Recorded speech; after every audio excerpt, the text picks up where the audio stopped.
안녕하십니까, 무명의 그리스도인입니다. 오늘은 지난 영상에 이어서 새 포도주는 새 부대에 넣어야 한다 라는 주제로 한번 이야기를 해보겠습니다. 채널 영상을 보시면서 여러분들이 제가 이렇게 메모를 하면서 하는데 제가 이렇게 머릿속에 떠오르는 이야기들을 성령님께 의지하면서 어떤 내용으로 잘 말할 수 있을까 생각하면서 이야기하면서 촬영을 하기 때문에 제가 이렇게 여러분이 볼 때는 끄적이는 것처럼 보일 수가 있습니다.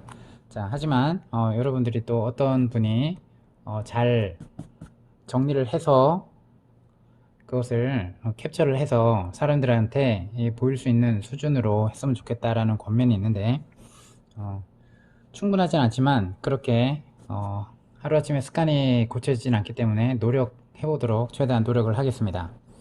양해 바라고 여러분이 어떠한 메시지를 이해하는 데 있어서 좀 더 집중해 주시면 감사하겠습니다. 자, 오늘 새 포도주는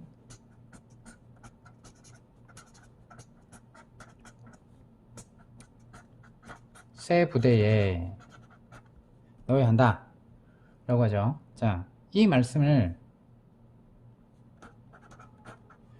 마태복음 9장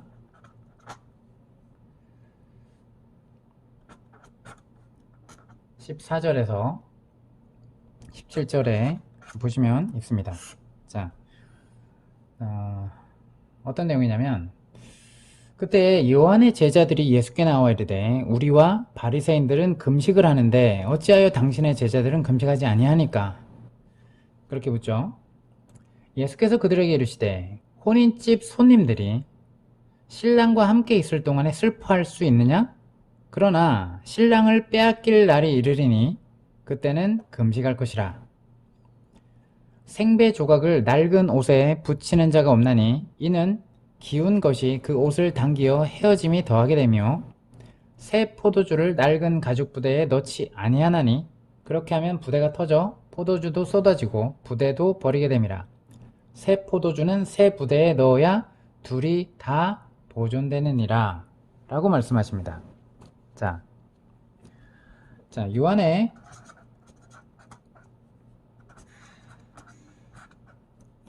제자들 그리고 바리새파 사람들이 금식하고 있던 어느 날이었어요. 그들이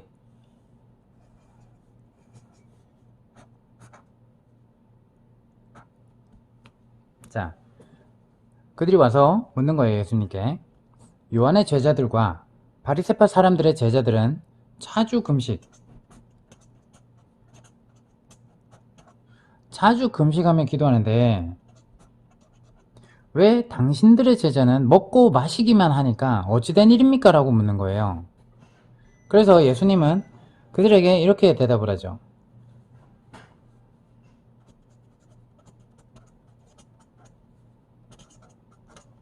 자, 뭐라고 한다고요? 아니, 신랑이 함께 있는데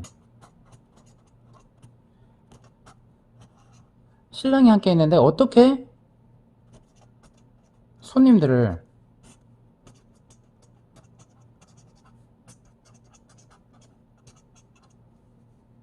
금식하게 하느냐? 그러나 신랑을 빼앗길 날이 온대요. 신랑을 빼앗기는 날. 자, 요때는 그들이 금식할 것이다 라고 얘기를 하죠. 자, 그리고 예수님은 그들에게 비유를 들어 이렇게 말씀하세요. 자, 비유로 뭐라고 답변한다고요? 새 옷에서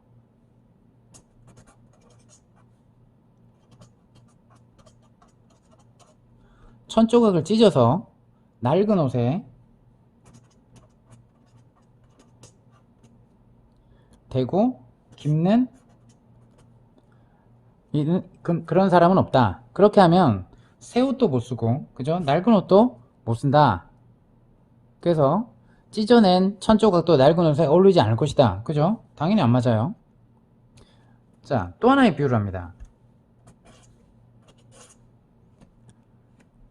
새 포도주를 낡은 부대,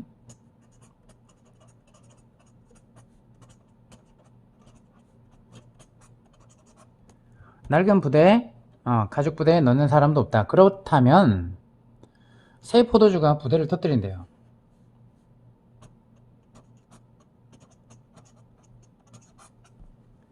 자, 그래서 새 포도주는 어디에 넣어야 된다? 새 부대에 넣어야 한다.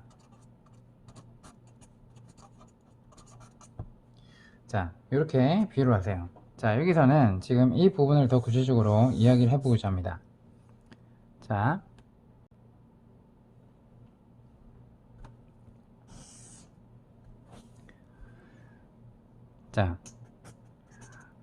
사람이 창조된 이후, 자, 사단의 계계로 타락하고 죄의 오염됨으로 말미암아서 사람은 타락 전에 생명 안에서 누리던 어떤 관계가 있었죠? 하나님과의 자연스러운 사랑과 기쁨의 그러한 교제, 이러한 관계성이 끊어지고 잃어버리게 됩니다. 자,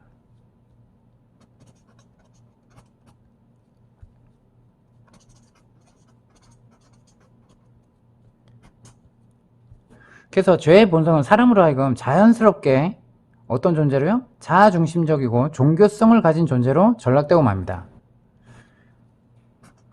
그 결과가 이거죠.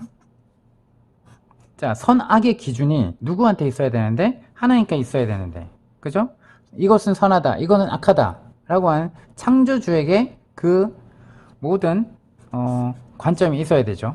근데 선악의 그 관점이 내가 좋으면 좋고 내가 싫으면 싫고 내가 이거 악이다 라고 내가 기준이 되는 거죠. 자, 내 자아가 기준이 되는 겁니다. 하나님 중심이 아니죠. 그러니까 죄의 본성은 사람으로 하여금 자연스럽게 이렇게 자아 중심이 돼요.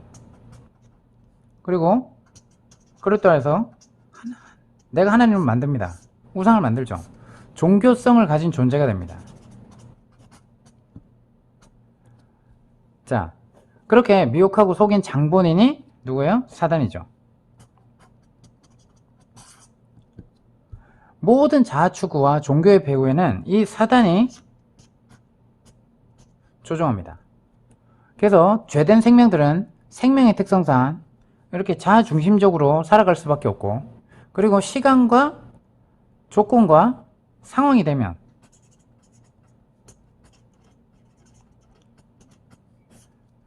상황이 딱 만들어지면 그러한 어떤 도덕적인 타락이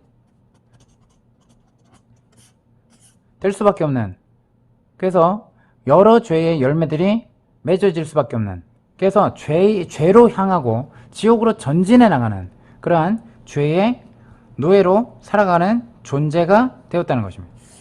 자, 자기 힘으로는, 우리 모든 의지로는 내가 의를 맺을 수가 없다는 것입니다. 자, 왜요? 선악의 기준이 하나님께 있다라고 했을 때 대표적으로 얘기를 해볼게요. 하나님께서 선하다 한 것을 우리는 악하다 할 수 있고요. 하나님께서 악하다 라고 한 것을 우리는 이거 괜찮지 않나? 라고 생각하고 그걸 괜찮다라고 할 수 있습니다. 그래서 그런 영적인 타락으로 교묘하게 이러한 종교성으로 종교의 옷을 걸친 모습으로 표출되기 마련입니다. 그래서 어떤 이는 사람의 마음을 가리켜서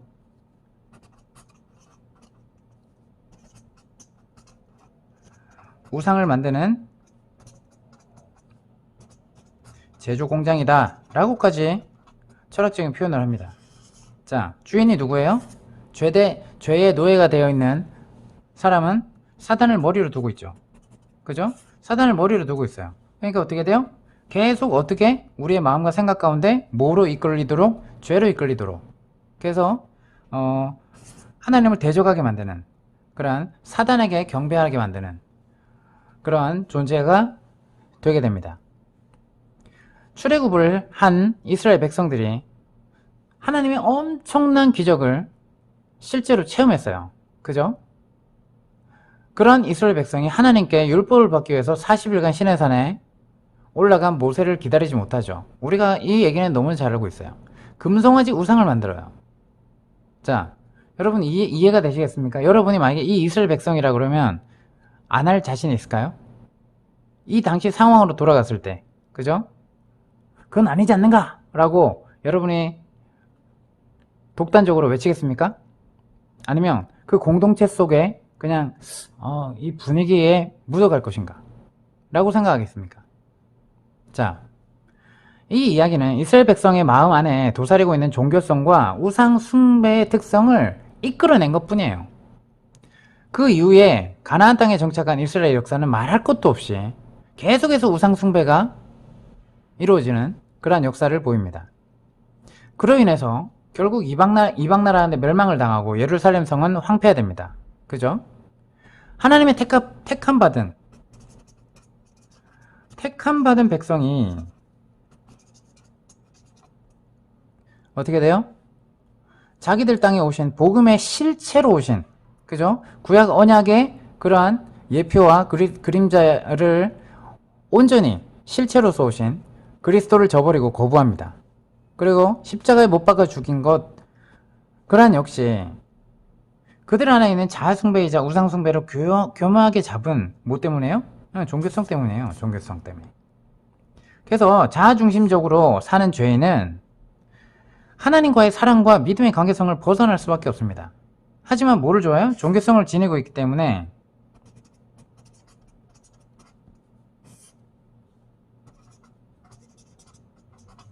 자, 종교성을 지니고 있기 때문에 하나님이 말씀하신 그것을 제사, 그리고 의식, 절기, 그리고 종교적인 열심으로 이걸 지켰냐 안 지켰냐, 이 행위에 본질이 아닌 이것을 행위에 초점을 맞추게 됩니다. 자, 그것은 구약 성경에 나타난 이스라엘 백성의 삶과 종교성을 통해서 너무나 많이 바라볼 수 있어요. 그죠? 이것 때문에 하나님과 그분의 백성들 간의 진정한 사랑과 믿음의 관계성을 잃어버리고 삶에서는 예배자의 모습이 아니라, 그죠? 말씀에 이렇게 기록되어 있는데, 그리고 말씀에 이렇게 하라고 하셨는데 이거 했니 안 했니? 자, 그래서 율법과 제사와 의문과 제도와 형식만 남아서 하나님을 섬깁니다. 그들은 하나님이 자비와 인애를 원하시고 제사를 원치 않으신다 라는 말의 의미를 도통 알아듣지 못했어요. 그들의 제사와 의문과 절기와 안식일과 종교적인 예배의식은 이제 뭐가 됐어요? 예수 그리스도를 가리키는 예표의 그림자로서의 의미가 아니라 이제는 종교적인 예배의식이 되어서 전통으로 굳어지고 왜 그래 되는지도 모르고 지키라고 해서 지킵니다. 자, 그래서 제도화되고 종교적인 문화로 꽉 들어찹니다. 자, 예수님 오셔서 이걸 바로 지적을 하시죠. 이것을 잘 지키고 있다, 나는 하나님께 잘하고 있다라고 생각했던 사람이 바리새인이었죠. 근데 이 바리새인들이 하나님께 이제 지적을 어마어마하게 받는 것이죠. 하나님의 본체이자 복음의 실체로 오신 그리스도가 오셨을 때 이 종교성이 여지없이 드러나죠. 낱낱이 드러납니다. 근데 그것을 지적받을 때 예수님께 대하여 예수 그리스도를 알아보지 못하고 어떻게 돼요? 예수 그리스도를 죽이려고 합니다. 자, 마치 이스라엘 종교와 그리스도와의 대립관계처럼 보여져요. 그죠? 영적인 전투와 같은 양상으로 비춰줍니다. 주님은 자칭 하나님의 백성이며 선민으로 부름 받았다고 여기는 종교 지도자들과 계속해서 어떤 시비가 걸리죠.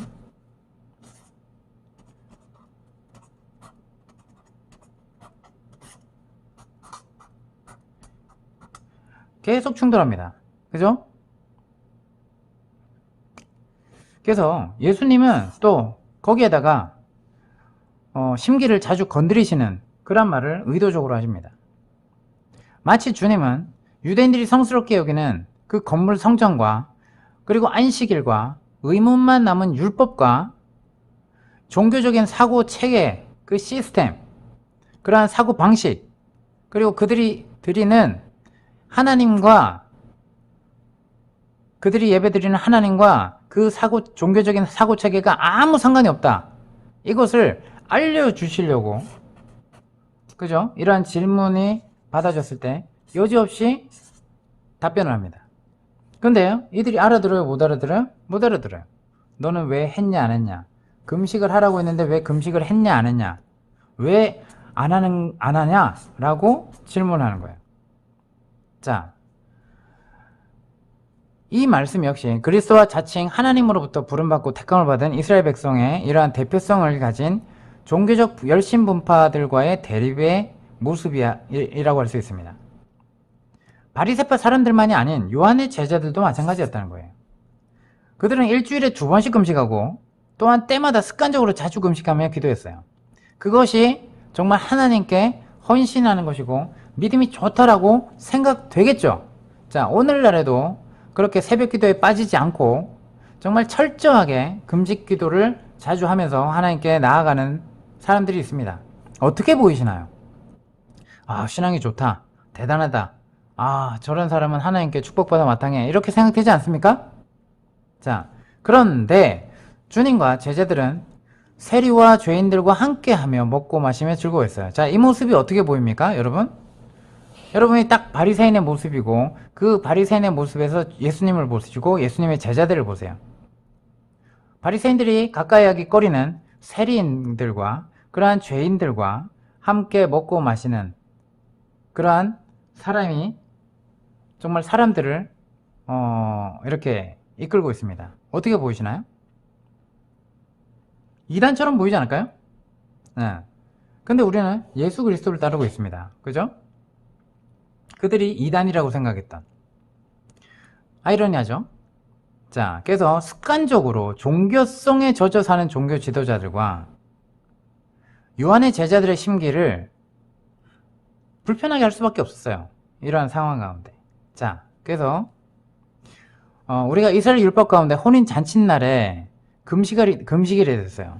그럼 금식을 안 해도 돼요. 그 금식에서 자유로울 수 있었어요. 그렇게 주님은 신랑과 함께 있는 사람들이 어찌 금식할 수 있느냐라고 말씀을 하는 거죠. 신랑 대신 그리스도와 함께 사는 그리스도의 신부는 뭐예요? 항상 주님과 먹고 마시며 즐거워하고 누릴 수 있어요. 신랑 되시는 그리스도께 매여 있는 믿는 우리 성도들은 종교적인 의무와 율법에서 해방되고 율법의 완성 대신 예수 그리스도를 믿음으로써 율법을 준수해야 되는 것으로부터 자유케 되었습니다. 왜? 그건 예표의 그림자였기 때문에 다만 그냥 지키지 않아도 된다 이게 아니에요. 더 구체적인 본질의 실체를 알게 되었단 말입니다. 율법이 가리키는 그것을 알게 되었단 말입니다. 그냥 율법이니까 지켜 이게 아니라 율법의 참된 의미를 알게 되고 정말 왜 사랑해야 되고 우리 힘으로는 죄에서 구원받을 수 없는 그 실체를 알고 예수 그리스도를 영접하여 그분이 주시는 힘으로 살아가는 성령의 감동으로 이끌려서 살아가고 성장해서 정말 하나님이 원하시는 생명으로 거듭나서 정말 하나님의 쓰시는 도구요 통로로 살아가게 된다는 것입니다. 자, 단순히 천국 가기 위해서 예수님 믿어야 된다. 절대 아닙니다. 그죠? 천국 가려고 예배를 견디거나 정말 그 은혜를 값싼 은혜로 만들지 마시기 바랍니다. 자, 예수님은 전통과 습관에 젖어 사는 이러한 종교성에 물든 사람들에게 새 옷과 낡은 옷, 그리고 새 포도주와 낡은 부대, 이걸 비교해서 비유로 말씀해 주신 거예요. 그러나 성령을 통하여 계시의 빛이 마음에 비춤 받지 않으면, 그죠? 이것을 아무리 그건 이 얘기를 하셨다라는 것을 지식적으로만 알지 결코 종교성의 울타리에서 벗어나서 참된 에클레시아로 살아갈 수가 없습니다. 자, 과거와 마찬가지로 오늘날 허다한 믿는 이들이, 자, 이 예수님이 있을 때 당시에 이 종교성이 있는 이들뿐만 아니라, 그죠? 오늘 이 시간에도 기도와 기도 행위와 그리고 금식 행위, 그리고 건물 중심의 예배의식, 그리고 성경 읽기 프로그램, 그리고 절기, 그리고 주일 성수, 종교적인 프로그램 등으로 그걸 이수하면, 그리고 신학 공부를 하면 주님을 알고 사랑하고 신뢰하며 사는 것이다 라고 착각하는 어떤 대용품으로 여기는 것을 볼 수 있습니다. 종교적인 습관이 그만큼 무서운 거예요. 자, 앞서 영상들을 보면 쭉 아래 영상들을 살펴보시기 바랍니다. 전통이 얼마나 무서운지. 자, 그 종교적인 습관이 전통과 제도와 문화를 형성해서 그것에 익숙하면 익숙할수록 우리들의 가치와 세계관이 되어버립니다. 그래서 우리도 모르게 종교적인 세뇌가 되는 것이고 그러한 관점으로 바라볼 수밖에 없습니다. 그러니까요, 교회에서 어릴 때부터 목사가 어린 아이들, 초등학생들을 대상으로 성추행을 하고 이렇게 몇십 년 동안 길러져서 그것이 나중에 골마 썩어지다가 어떻게 돼요? 터집니다. 자, 이렇게 수십 년 동안 하는 일들이 비정상적이지 않습니까? 모든 교회가 그렇다는 건 아니죠. 자, 왜 이런 폐쇄적인 현상으로 있음을 우리가 몰랐었을까요? 그죠? 갇혀버린다는 거예요. 갇혀버린다는 겁니다. 사고방식이 갇혀버린다는 거예요. 자, 정작 우리들이 정말 믿고 사랑하며 예배하는 예수 그리스도는 문 밖에 서 계시고, 자, 우리가 생각하는 이 건물 안에 갇히고 종교적인 열심과 제도와 의식에 묶여서 예수 그리스도와는 친밀한 인격 교제를 삶에서는 하지 않는 거예요. 자, 주일 성수를 하면 신앙이 좋은 것입니까? 아니면 주일 성수를 하지 않으면 신앙이 좋은 것입니까? 여러분 어떻게 생각하세요? 주일 성수를 해서 말씀을 계속해서 30년, 40년 들으면 그것이 영적 성장입니까? 성경에 어떤 내용이 있더라 라는 내용을 많이 알면 그것이 영적인 성장입니까? 그 말씀에 순종하지 못하면서? 그죠? 그 자신의 열심으로 순종이 되나요? 미워하는 사람, 자기를 억압하는 사람, 그리고 갑질하는 사람, 그리고 막 이런 사람들을 미워하지 않습니까? 그죠? 그 삶의 자리에, 그 순간에 예수님이 오셔서 용서하라 라고 했을 때 용서가 되나요? 하나님, 나중에 주일날 가서 건물 교회에 가서 주일 성수할 때 그때 회개기도 할게요. 지금은 제가 이 불편한 마음, 미워하는 마음으로 내버려 두세요. 이렇게 살지 않습니까? 그럼 정작 나는 뭐 한 거예요? 주님께 순종하는 거예요? 주님을 머리로 삼은 거예요? 아니죠. 이것이 종교적인 열심으로 생각하는 거예요. 자, 이 제도와 이 예배 행위와 이런 것들은 다 해요.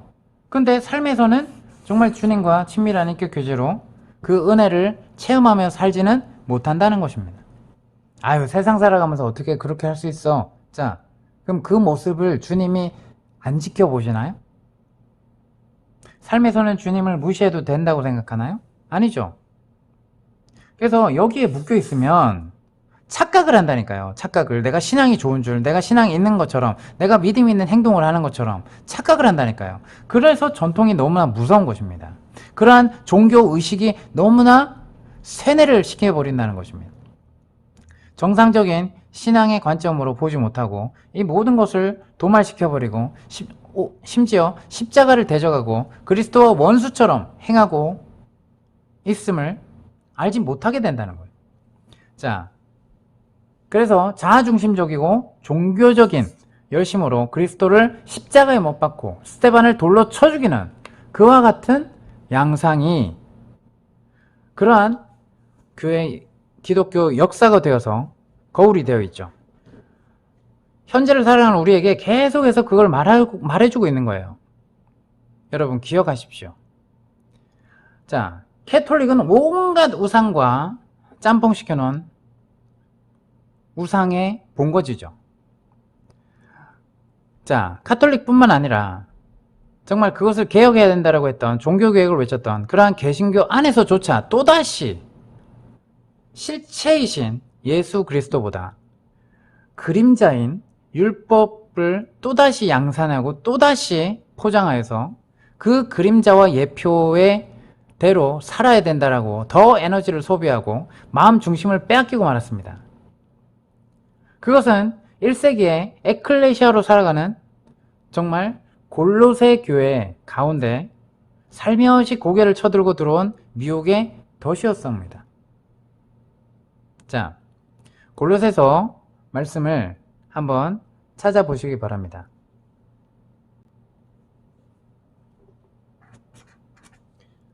골로새서 2장 16절 17절. 자, 대표적인 성경 구절이니까 여기에만 나와 있는 게 아니에요. 하지만 이것이 분명히 명시하고 있으니까 얘기하는 거예요. 자, 앞에부터 쭉 계속 읽으시기 바랍니다. 자, 여기만 제가 영상 가운데 읽어볼게요. 시간 관계상. 그러므로 먹고 마시는 것과 절기나 초하루나, 자, 먹고 마시는 것, 그리고 또 뭐죠? 절기, 그리고 초하루, 또 뭐예요? 안식일.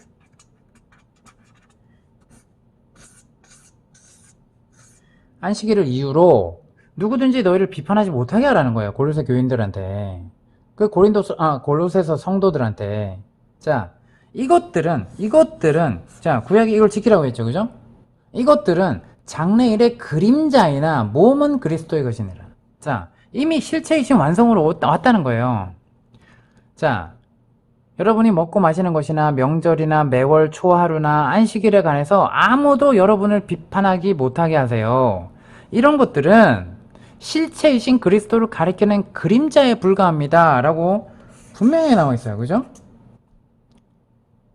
그리스도의 몸이자 에클레시아로 살아가는 우리는, 그죠? 이 골로새 성도들한테, 지체들한테 강하게 공고했던 바울의 그러한 말씀과 같이 이러한 그림자들의 결코 관심과 마음의 초점을 두지 말아야 합니다.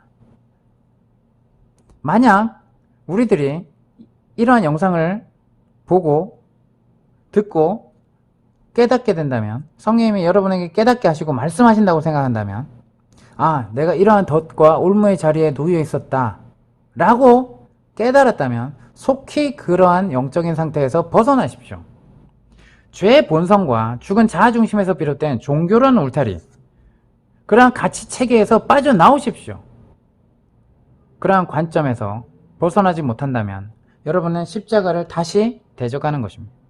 십자가를 통하여 우리에게 오신 예수 그리스도의 그 희생과 그러한 완성된 성전으로 우리를 찾아오신 그러한 성령님의 감동에 따라 여러분 그러한 가치체계에서 빠져나오십시오.